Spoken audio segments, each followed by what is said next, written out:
माए मौसी के जैसन एक तनी यदि ढिलवा में 20 पिए तो पटक है कि नहीं। एगो बूढ़ी अंगड़िया नीचू एगो ऊपरे तो इसमें हिंदे पारसनाथ हिंदे झुमरा बीचे बीचे सबके चपट दबे जे खुले मन से कहते हैं, मीडिया के सामने कहते हैं। लोग जानना चाहते हैं कि पारसनाथ और झुमरा का मतलब क्या है। अरे वहां विद्रोही लोग रहता है, साफ भाषा में नक्सली लोग। हम चाहते हैं नक्सली पूरा भारत में कहीं नहीं रह रहे। आज जिनके हाथ में सरकार और पूंजीपति के कारण बंदूक है, क्लियर बात, अमीरों के कारण बंदूक है, उनका जमीन छीना गया है, उनको सताया गया है। इसलिए आज खुले कहते हैं जो लोग पारसनाथ और झुमरा में बंदूक लेके हैं उनके हाथों में हम लोग बंदूक छीन के, उनके हाथों से बंदूक छीन के उनके हाथों में हम लोग घूंटा थमाएंगे, ये विश्वास दिलाते हैं। अटल पे के लाइन गाला है, सुनिए क्लिंटन साहब, कह दीजिए नवाज से कि हमने आधा हिंदुस्तान और 50 करोड़ हिंदुस्तानी को मुर्दा मान लिया है, लेकिन पूरा पाकिस्तान कल का सूरज नहीं देख पाएगा। तो हमको सबके इंसाफ करवाए रे, कहे गुण में नुकाई के रहता है ओकरो हथवा में। आज खुले मन से कहते हैं, भले देश को खराब लगे, जो आज पारसनाथ और झुमरा में जिनकी हाथों में बंदूकें हैं, हम लोग ऐसी व्यवस्था लाएंगे उनकी हाथों में कुदाल देके हार जोतवाएंगे रे। एक दिखे झुमरा एक दिखे पारसनाथ। गिरिडीह सबसे तगड़ा लोग सवारे, गिरिडीह वाला है। चक्कर में जिगरा होना चाहिए, जगर में दाम होना चाहिए, जगर में हिम्मत होना चाहिए, जगर में जुनून होना चाहिए। ओकरा को नहीं है, पढ़ल लिखल भी नहीं, पढ़ल लिखल प्लस हिम्मत वाला, पढ़ल लिखल प्लस हिम्मत वाला, जिगर वाला, ओकरा को नहीं है। नहीं तो आप अच्छा अच्छा पढ़ल लिखल हो, जैसे ही अगर गिरदवा के धार लेता है माफिया गिले कहते मार देवो तो कह चाहे, जैसे अटल बिहारी वाजपेयी में कहा लला है, जखन Nawaz Sharif bill Clinton America के राष्ट्रपति के फोन कर ला है कि कह दीजिए अटल बिहारी वाजपेयी से कि भारत युद्ध वापस लेगा कारगिल की लड़ाई, नहीं तो हम भारत में परमाणु छोड़ देंगे। बिल क्लिंटन एकदम 12 बजे रात वहां दिन आ रहा है, अटल बिहारी वाजपेयी के फोन कर रहे, हे अटल जी सुनते हैं नवाज बोलता है परमाणु छोड़ देंगे, परमाणु मने एटम बुझले दोसर झंड डराए जीतला। अटल पे के लाइन गाला है, सुनिए क्लिंटन साहब, कह दीजिए नवाज से कि हमने आधा हिंदुस्तान और 50 करोड़ हिंदुस्तानी को मुर्दा मान लिया है, लेकिन पूरा पाकिस्तान कल का सूरज नहीं देख पाएगा। तो हमको ऐसा एमपी चाहिए यदि उसका परिवार को लेकर डराए कि तोर जेनिया के धैर्य के रखा लियो साइन करने तो मारिए। वो एमपी बोले कि अगर हमारा बच्चा के को बाल उखड़ा रहे माफिया तो धनबाद से माफिया का नामो निशान खत्म कर देंगे। अगर मेरा किसी शख्स का एक बाल उखड़ा तुम्हारा 7 पीढ़ी बर्बाद कर देंगे। ऐसा एमपी चाहिए। पढ़ा लिखा बहुत है, 2 पुलिस देखता है बोलता हमसे नहीं होगा, 353 लगा देगा। सर्वा हम लोग जहां जितना पुलिस देखते हैं ना उतना हिम्मत आता है, उतना सीना ठोंक के भाषण देता है। जितना पुलिस का संख्या बढ़ता है और सीआरपीएफ सियासत देखने के बाद तो मजा आवा है कि साला ऑल ओवर इंडिया के पुलिस रे देखने से बात करे में तो हर मजा आए।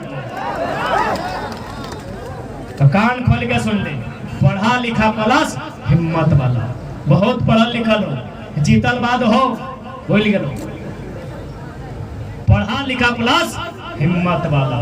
तो 2024 का मतलब पढ़ा लिखा प्लस हिम्मत वाला, एकदम दिमाग में डाल ले, पढ़ा लिखा प्लस। तैयार हैं? रेडी?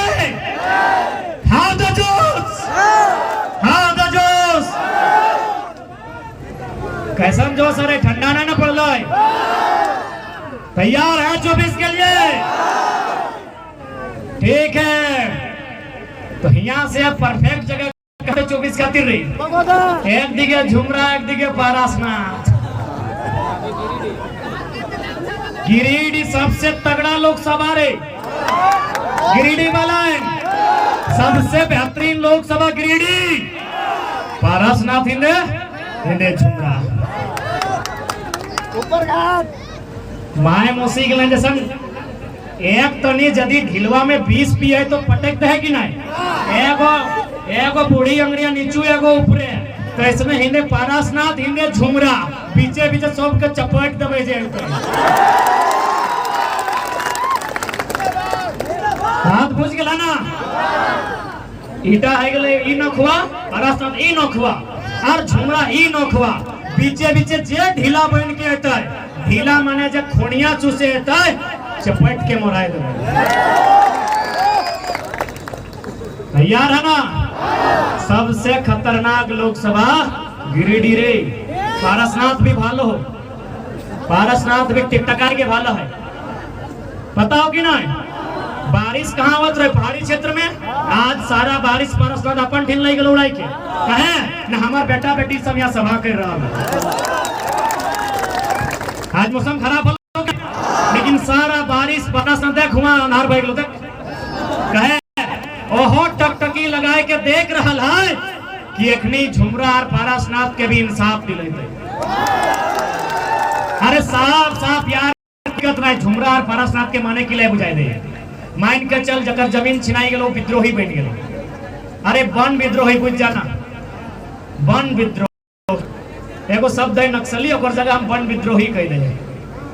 तो झुमरा और पारसनाथ में वन विद्रोही है कहे है न, ओकर बाप के जमीन को छीन ले, ओकर साथ अन्याय भेले। तो पारसनाथ में जे लोकवन रहा है और जे लोकवन झुमरा में रहा है, ओखनियो हमनी से उम्मीद लगाइल है कि छोड़न हमनी करो इंसाफ करते, सबके इंसाफ करवे रे। कहे बोन में नुकाई के रहते वो करो हथवा में। आज खुले मन से कहते हैं, भले देश को खराब लगे, जो आज पारसनाथ और झुमरा में जिनकी हाथों में बंदूकें हैं, हम लोग ऐसी व्यवस्था लाएंगे उनकी हाथों में कुदाल लेके हार जतवाएंगे रे। खुले मन से कहते हैं, मीडिया के सामने कहते हैं। लोग जानना चाहते हैं कि पारसनाथ और झुमरा का मतलब क्या है। अरे वहां विद्रोही लोग रहता है, साफ भाषा में नक्सली लोग। हम चाहते हैं नक्सली पूरा भारत में कहीं नहीं रह रहे। आज जिनके हाथ में सरकार और पूंजीपति के कारण बंदूक है, क्लियर बात, अमीरों के कारण बंदूक है, उनका जमीन छीना गया है, उनको सताया गया है। इसलिए आज खुले कहते हैं, जो लोग पारसनाथ और झुमरा में बंदूक लेके हैं, उनके हाथों में हम लोग बंदूक छीन के, उनके हाथों से बंदूक छीन के उनके हाथों में हम लोग बूटा थमाएंगे, ये विश्वास दिलाते हैं। क्यों पता है? हम लोग सबसे पहला कानून अगर बनाएंगे तो जितना जमीन कंपनी कब्जा किया है वापस करो, खाली करो। वहां खेती कराएंगे, वहां हल चलवाएंगे। तो हल कौन चलाएगा? बंदूक चलाएगा तो हल चलाएगा नहीं ना। तो सबको बोलेंगे पहले बंदूक छोड़ दो। जो काम गवर्नमेंट नहीं कर पाई, जो काम केंद्र नहीं कर पाई, वो काम विवेक से होगा, वो काम समानता से होगा, वो काम इंसानियत से होगा। टाटा का दलाली कीजिएगा, बोलिएगा नक्सली खत्म करेंगे। आधा नक्सली टाटा बनाया है, जिसको जो उखाड़ना है उखाड़ लो। आज जितना उधर नक्सली बना है उसमें बड़ा बड़ा कंपनी का योगदान है। अब जबरन जमीन छीनेगा। बड़का गांव से आया है इन लोग, आज बड़का गांव में एनटीपीसी अडानी जबरन जमीन छीन रहा है, हथियार उठाएगा ही सिस्टम। हम भी चाहते हैं खुले मन से मीडिया के सामने बोलते हैं कि जो लोग असंवैधानिक के देश में नहीं रहना चाहिए, चाहे अपराधी रहे, विद्रोही रहे, नक्सली रहे, जो गलत है वो गलत है, वो देश में नहीं रहना चाहिए। लेकिन जिनके कारण बना उसको भी जानना होगा। इसलिए आज एकदम छोटा सा फॉर्मूला है। झारखंड में चूंकि बहुत लोग बोलता है कि आपके पास क्या प्लान है, झारखंड में जो समस्या है उसका समाधान के लिए क्या प्लान है। तो झारखंड की सबसे बड़ी समस्या है नक्सल प्रभावित। छोटा सा प्लान है, जितना कंपनी जमीन कब्जा किया है सारा जमीन वापस कीजिए। और ये कोई नया कानून नहीं है, ये सुप्रीम कोर्ट हाई कोर्ट का आदेश है कि यदि कंपनी ने जमीन अधिग्रहण किया है और उस जमीन में यदि कोई कंपनी फैक्ट्री नहीं बना है तो 5 साल के भीतर जमीन वापस होना